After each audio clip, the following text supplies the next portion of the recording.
Assalamu alaikum. My name is Rao Muhammad Vokas. Welcome to my channel Binary Brains.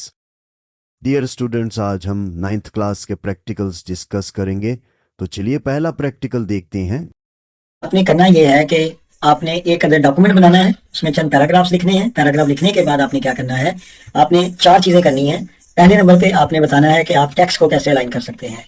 Align से मुराद है, alignment से मुराद ये है कि आपका जो टेक्स्ट है स्क्रीन के ऊपर जब डिस्प्ले होगा वो लेफ्ट अलाइन या राइट, लेफ्ट साइड पे या राइट साइड पे या सेंट्रलाइज, किस तरह वो आपको नजर आए, इस चीज को हम देखेंगे कैसे परफॉर्म करना है। फाउंट स्टाइल आ जाता है। फाउंट स्टाइल के अंदर जिस तरह नाम से जाहिर है, फाउंट बेसिकली टेक्स्ट को कहते हैं जो हम लिखते हैं एमएस वर्ड के अंदर, और वो जो फाउंट है उसके मुख्तलिफ किस्म के लिखने के स्टाइल होते हैं। जैसे रियल लाइफ के अंदर हर बच्चे की राइटिंग मुख्तलिफ होती है, हर बच्चा मुख्तलिफ अंदाज में अपना पेपर हल करता है। उसके बाद फाउंट साइज की बात करेंगे। फाउंट साइज से मुराद ये है कि आपने जो टेक्स्ट लिखा है उसका साइज क्या है, वो छोटा बड़ा, और उसका साइज आप डिफाइन करेंगे। और जब आप साइज को डिफाइन कर लेंगे उसके बाद आखिरी जो चौथी चीज आपने परफॉर्म करनी है वो है आपने अपने डॉक्यूमेंट को महफूज कैसे करना है, सेव कैसे करना है, और अप्रोप्रिएट फाइल नेम से क्या मुराद है, इसको देखेंगे एमएस वर्ड के अंदर। तो सबसे पहली बात तो ये है कि क्योंकि आपका ये फर्स्ट प्रैक्टिकल है तो आपने माइक्रोसॉफ्ट वर्ड को चलाना कैसे है। चलाने के लिए आप अपना जो लैपटॉप या कंप्यूटर है उसको ऑन करेंगे। ऑन करने के बाद लेफ्ट साइड पे अगर आपके पास विंडो 11 है तो ये चीज खुल जाएगी। उसमें आप ढूंढेंगे कि आपको माइक्रोसॉफ्ट वर्ड कहाँ पे है। अगर नहीं मिल रही तो यहाँ पे आप माइक्रोसॉफ्ट वर्ड लिखेंगे। सर्च में जाके जो व्हाइट एरिया है, मैं यहाँ सिर्फ वर्ड लिख रहा हूँ, ये हमारे पास माइक्रोसॉफ्ट वर्ड ओपन हमारे पास आ गई है। मेरे पास 2 किस्म की माइक्रोसॉफ्ट वर्ड यहाँ पे इंस्टॉल है। क्योंकि ये विंडो 11 है, इसमें एक ऐप भी इंस्टॉल है और उसके साथ साथ माइक्रोसॉफ्ट ऑफिस का जो सॉफ्टवेयर है वो भी इंस्टॉल है। तो यहाँ से मैं सॉफ्टवेयर को ओपन कर सकता हूँ। माइक्रोसॉफ्ट ऑफिस वर्ड 2007 पे क्लिक करने के बाद अगर आपके पास विंडो 7 है, विंडो कोई और है, तो उसमें ये होगा कि लेफ्ट साइड के ऊपर आपको यहाँ बॉटम के अंदर एक स्टार्ट का बटन नजर आएगा। आप उसके ऊपर क्लिक करके उसमें जो ऊपर ऑप्शंस खुलेंगे उसमें से देखेंगे कि माइक्रोसॉफ्ट वर्ड कहाँ पे है, और जैसे ही आपको वो नजर आए आप फौरी तौर पे उसके ऊपर क्लिक करेंगे और क्लिक करने के बाद आप उसको ओपन कर देंगे। अब हम इसको ओपन करके देखते हैं कि ये हमारे पास ऑफिस वर्ड 2007 पे मैंने क्लिक किया, ये हमारे पास इसकी जो फाइल है वो ओपन हो गई। अब यहाँ पे असल में जो वर्किंग एरिया है इसका, वो ये व्हाइट प्लेस जो है ये वर्किंग एरिया है। यहाँ पे आप जितना भी आपने काम करना है, जो परफॉर्म करना है, वो आपने यहीं पे करेंगे। यहाँ पे आप टेक्स्ट लिखेंगे, यहाँ पे पैराग्राफ लिखेंगे, आप कुछ भी करेंगे यहीं पे करेंगे। और नीचे जो आपको एक पट्टी नजर आ रही है जिसके ऊपर पेज, वर्ड्स और इंग्लिश यूनाइटेड स्टेट्स नजर आ रहा है, ये इसको हम लोग बोलेंगे कि ये हमारा क्या है, स्टेटस बार है। स्टेटस बार के अंदर जो इन्फॉर्मेशन होती है वो जैसे कि मैंने अभी आपको रीड आउट करके बताया, पेज नंबर क्या है, आपके वर्ड्स डॉक्यूमेंट में कितने हैं। इसके अलावा अगर इसको बिल्कुल राइट साइड पे चले जाएं तो आपके पास मुख्तलिफ किस्म के आपको मजीद आइकॉन्स नजर आएंगे। और यहाँ पे मैं कोई वर्ड लिखता हूँ, मैं लिखता हूँ जी पाकिस्तान जिंदाबाद। ये मैं लिखा तो इसमें हमने कितने वर्ड्स लिखे हैं, 3। पेज नंबर 1 है तो नीचे देखें तो हमारे पास यहाँ पे वर्ड्स की तादाद 3 आ रही है। इसी तरह अगर मैं टॉप पे जाऊं तो ऊपर ऊपर जो है इसको टाइटल बार कहा जाता है। टाइटल बार के अंदर होता क्या है, टाइटल बार के अंदर हमारे पास ये नेम होता है हमारी फाइल का, जिस तरह ऊपर डॉक्यूमेंट 4 नजर आ रहा है। जब हम इसको सेव करेंगे तो यहाँ पे जिस नाम से सेव करेंगे वो यहाँ पे नाम शो हो जाएगा। जिस तरह अली है, साजिद है, आपकी कोई सीवी है या आपका पर्सनल डॉक्यूमेंट है या कोई सर्टिफिकेट है, यहाँ पे उसका नाम डिस्प्ले हो जाएगा। ये जो आपको थोड़ा सा लेफ्ट पे जाके नजर आ रहा है ये क्विक बार है। यहाँ पे आपको क्या क्या है, एक विंडो का बटन है, यहाँ पे सेव का, ये आपके पास अंडू का बटन है।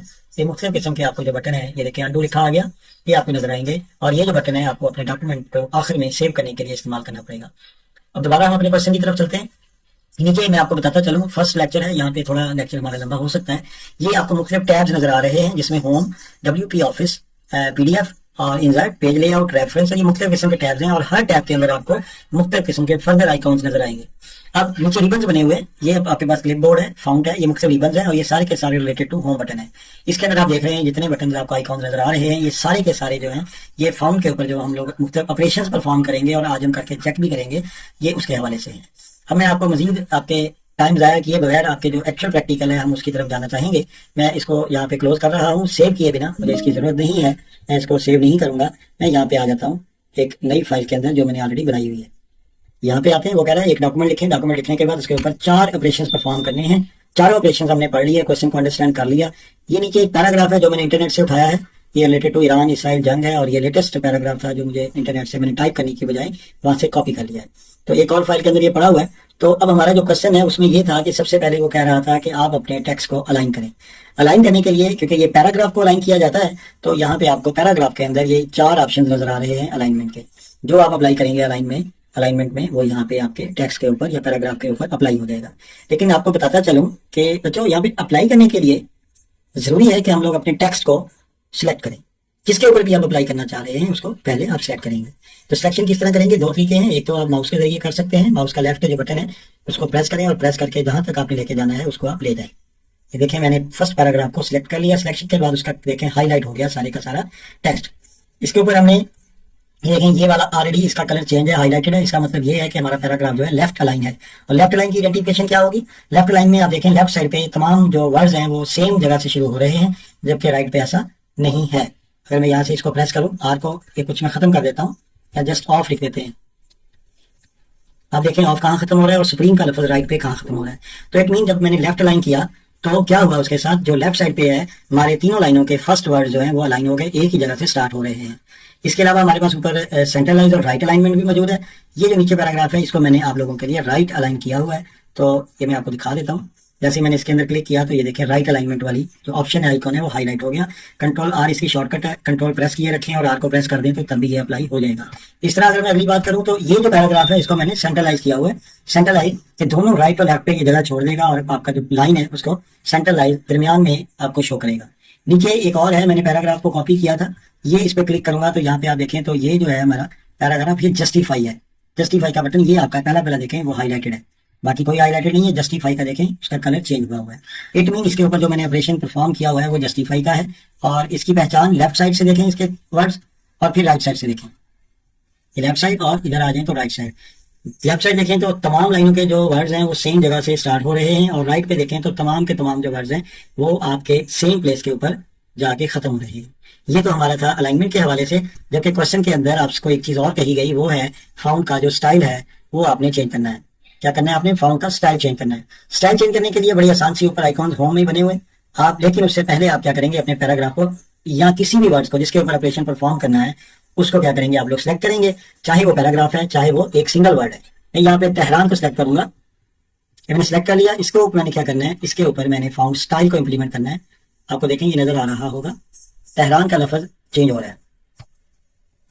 मैं यहाँ से कोई भी आपको जो पसंद है वो चूज कर लेते हैं। मैंने तेहरान के लिए ये फाउंड स्टाइल चूज किया। पैराग्राफ वो जो तेहरान का वर्ड है वो मेरे पास सिलेक्टेड है। इसका जो साइज है उसको मैं छोटा या बड़ा कर सकता हूँ। ये देखें सिर्फ तेहरान, जितनी सिलेक्शन थी वही वर्ड जो है मेरा उसका साइज जो है वो बड़ा हो गया। इसको मैं क्लिक करूंगा, ये मैंने क्लिक कर लिया। अब मैं इसको सेव करने के लिए क्या करूंगा, जो भी मेरी चेंजेस है उसको सेव करने के लिए दो तरीके हैं। एक तो मैं कंट्रोल प्लस एस करूंगा और दूसरी ऑप्शन मेरे पास क्या होगी, फिर विंडो बटन में जाएंगे टॉप लेफ्ट कॉर्नर में और वहां पे सेव का बटन दबा देंगे। एक और ऑप्शन मौजूद है, ये हमारे पास कुछ जो हमारा बार है उसमें सेव का आइकॉन छोटा सा बना हुआ है, उसको हम क्लिक करेंगे और उसके बाद हम लोग क्या करेंगे उसको सेव कर देंगे। ये क्योंकि मैंने ऑलरेडी सेव किया हुआ है तो जो मैंने चेंजेस किए हैं वो इसके अंदर सेव हो गई। इसके अलावा कंट्रोल प्लस एस दबाएंगे, आप कंट्रोल को दबाए रखेंगे और उसके साथ किसको दबाएंगे, एस के बटन को, तो आपका पैराग्राफ या आपका जो पूरे का पूरा डॉक्यूमेंट है वो सेव हो जाएगा। मैं एक नई फाइल ओपन करता हूँ कंट्रोल एन से, उसके अंदर हमने जितना भी काम किया उसको कॉपी करते हैं ताकि मैं आपको सेव करना बताऊं। कंट्रोल ए किया, फिर कंट्रोल दबाए रखा, सी दबाया, उसके बाद मैं इसको नई फाइल के अंदर लाके control plus V, CTRL plus V. इसका मतलब ये है कि आप अपने जो आपका टेक्स्ट है या आपका डॉक्यूमेंट है उसको एक नई फाइल के अंदर लेके जाना चाह रहे हैं या नई जगह के अंदर उसी डॉक्यूमेंट में लेके जाना चाह रहे हैं। अब मैं यहाँ पे आके कंट्रोल वी करूंगा तो हमारा जितना काम है वो यहाँ पे आ जाएगा। तो मैं आपको इसको ये देखें ये सारे का सारा मेरा मौजूद है। फिर मैं क्या करूंगा, आपको मैंने बताया था एक ऑप्शन मेरे पास ये है सेव करने के लिए, सेकंड ऑप्शन मेरे पास यहाँ पे ये है और थर्ड ऑप्शन मैंने आपको कही कंट्रोल दबाए रखें, उसके साथ क्या दबाएंगे बच्चों, एस दबाएंगे। एस दबाने से हमारा पैराग्राफ जो है या डॉक्यूमेंट वो महफूज हो जाएगा। चले हम दबा के क्या करते हैं, ये मैंने दबाया। अब उसने मुझे क्या कहा, उसने कहा भाईजान इसका आप ऐसा करें कोई नाम रखें, अप्रोप्रिएट नेम रखें। अप्रोप्रिएट नेम से मुराद ये है कि ये जो डॉक्यूमेंट के अंदर आपका जितना भी डाटा है उससे रिलेटेड नाम रखना है। यहाँ पे मैं रख देता हूँ, इसको खत्म करूंगा, यहाँ रखूंगा ईरान इसराइल वार। अब जो शख्स भी इस फाइल को ओपन करेगा उसको समझ आ जाएगी तब हुई ये बात थी 2026 में। तो ये मैं सेव करूंगा, नाम मैंने रख दिया, अप्रोप्रिएट नेम रख दिया। अब अगर यहाँ पे मैं इसका नाम रख देता पाकिस्तान वर्सेस इंडिया वार, पाक इंडिया वार, अंदर आपका तेहरान वाला डाटा निकलता तो देखने वाला कहता कि ये जिस बच्चे ने सेव किया उसको पता ही नहीं है कि डाटा अंदर है क्या। नाम तो वो रख रहा है पाकिस्तान इंडिया वार, जबकि उसके अंदर क्या डाटा मिल रहा है उसको अंदर तो ईरान इसराइल वार का मिल रहा है। तो लिहाजा appropriate name related to your document, जो उसके अंदर डाटा है आप उसी के हवाले से एक छोटा सा नाम रखेंगे। उसके बाद वो आपको कहेगा कि आपने भाईजान इसको कहीं पे सेव करना है, तो फिर आप इसको क्या करेंगे, उसको लोकेशन देंगे। मसलन आप कहते हो मैंने डी पे करना है, मैंने ई ड्राइव में करना है, मैंने यहाँ भी कहीं भी नहीं करना, मैंने डॉक्यूमेंट्स के अंदर जाना है। आप कहते हो नहीं जी सर मैंने तो डॉक्यूमेंट में भी नहीं जाना, मैंने तो डेस्कटॉप पे जाना है, मैंने डाउनलोड में जाना है। जहां मर्जी जाएं, डाउनलोड में चले जाएं, यहाँ पे जाके आप क्या करेंगे, सेव का बटन प्रेस करेंगे। अब ये आपका जो फाइल है इसी नाम से, नाम को याद रखें ईरान इसराइल वार। सेव हो गया। उसके बाद हम लोग जाएंगे, कहाँ जाना है हमने, यहाँ पे आएंगे डाउनलोड्स के अंदर, ये देखें ईरान इसराइल वार, खोलेंगे चेक करेंगे तो आपको ईरान इसराइल वार का पूरी फाइल जो है वो मिल जाएगी। तो ये थी हमारी फर्स्ट प्रैक्टिकल की जो असाइनमेंट थी, उसको हमने मुकम्मल किया। तो इंशाल्लाह अगले प्रैक्टिकल के साथ आपकी खिदमत में जल्द हाजिरी दूंगा। ओके, अल्लाह हाफिज़।